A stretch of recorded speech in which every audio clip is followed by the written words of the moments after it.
Hustle Mo, look, at the end of this year in California, they're outlawing or banning the sale of all small engine, gas powered, all gas powered small engines. So what does that mean? That means lawnmowers, weed whackers, gas blowers, chainsaws. All of this equipment will be outlawed, or the sale of new equipment will be outlawed at the end of 2023 for California, commercial and residential, right? So what's the long game here? What's the long game here? The long game, they claim, is to clear the, smog. LA, California has a big smog issue. And they claim that this is gonna fix it. Outlawing weed whackers, or this is the first step to fixing that problem. They feel like if they outlaw the sale of new trimmers, weed whackers, lawnmowers, etc., right? They did a test, right? An independent group did a test, and they said running a weed trimmer for an hour produces as much smog or emissions as driving a car from California to Arizona and back. That's what they claim, right? Yeah, it may be true if you're already sitting on the border, you cross right over, cross right back. This is how I know that this is BS, right? So before COVID started, right when COVID started, I was driving Uber. This is before I started my lawn care company. I started my lawn care company in September of 2020. I started cutting yards. It wasn't really a company yet, but I was started September 2020. Before that, when the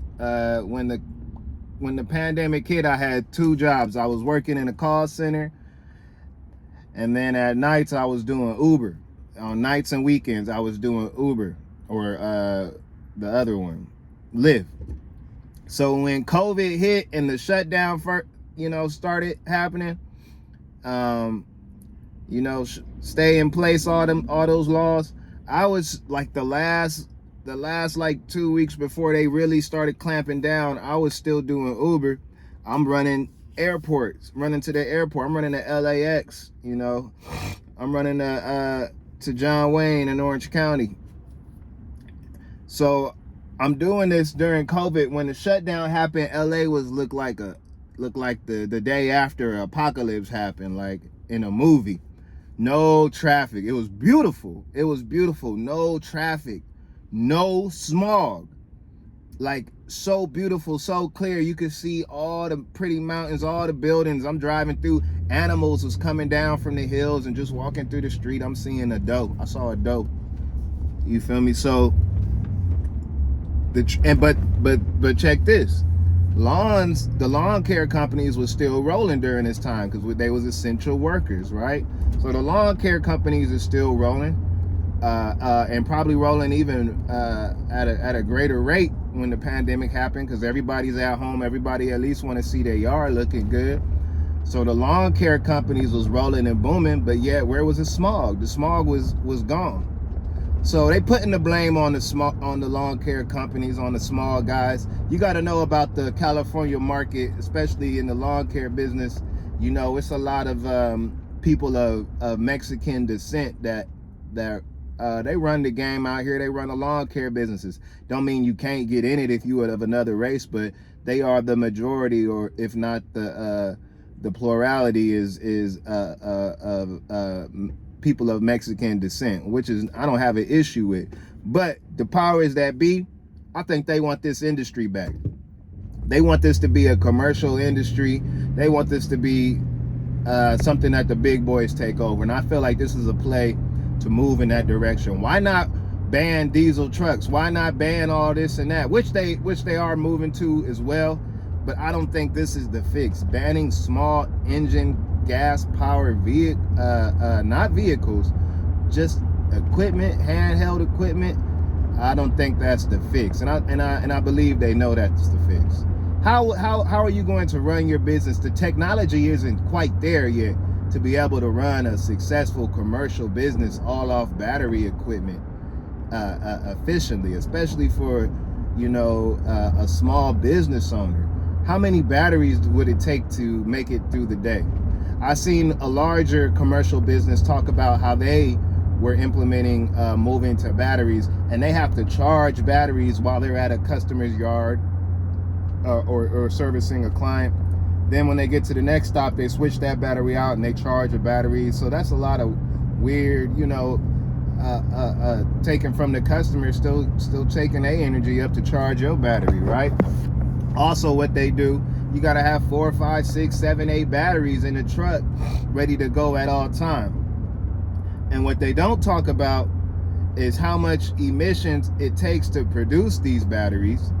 What they don't talk about is the life cycle of these batteries, because after a year it don't hold as much charge as it used to. So you even having to charge it more often and more frequent. They're not talking about the cost of these batteries, which is super expensive right now. The technology is just not there. Also, the safety issues with these batteries. When them lithium batteries catch fire, you're not putting it out with water. So think about a guy that got 4, 5, 6 batteries sitting in his garage on a hot California summer day where you're getting up to degrees of 105, but in the garage it's 115, right? Say if a fire happened and them batteries ignite, you're not putting that out with no normal water. So this is what California is doing. Right now, I'm strategizing how to stay ahead of the ball. In the meantime, I'm hoarding gas power equipment. Anytime I see a lawnmower, I'm gonna grab it. A string trimmer, I'm gonna grab it. Hopefully I'll be able to grab a stand, because I'm a small guy, you know, I'm still working on my business. Hopefully I'll be able to grab a stand-on mower and a walk behind before the year ends, maybe a sit down. I talked to the people at my lawnmower center where I take my my equipment to get maintenance, and they say, man, we still gonna be here. We won't be selling the equipment, but we'll still be maintaining it, doing maintenance to it for as long as possible. So I'm not fully convinced it's time to switch over to electric or battery equipment. So I will be heading to Arizona, Las Vegas to get my equipment when necessary. All right, Hustle and Mo, we out.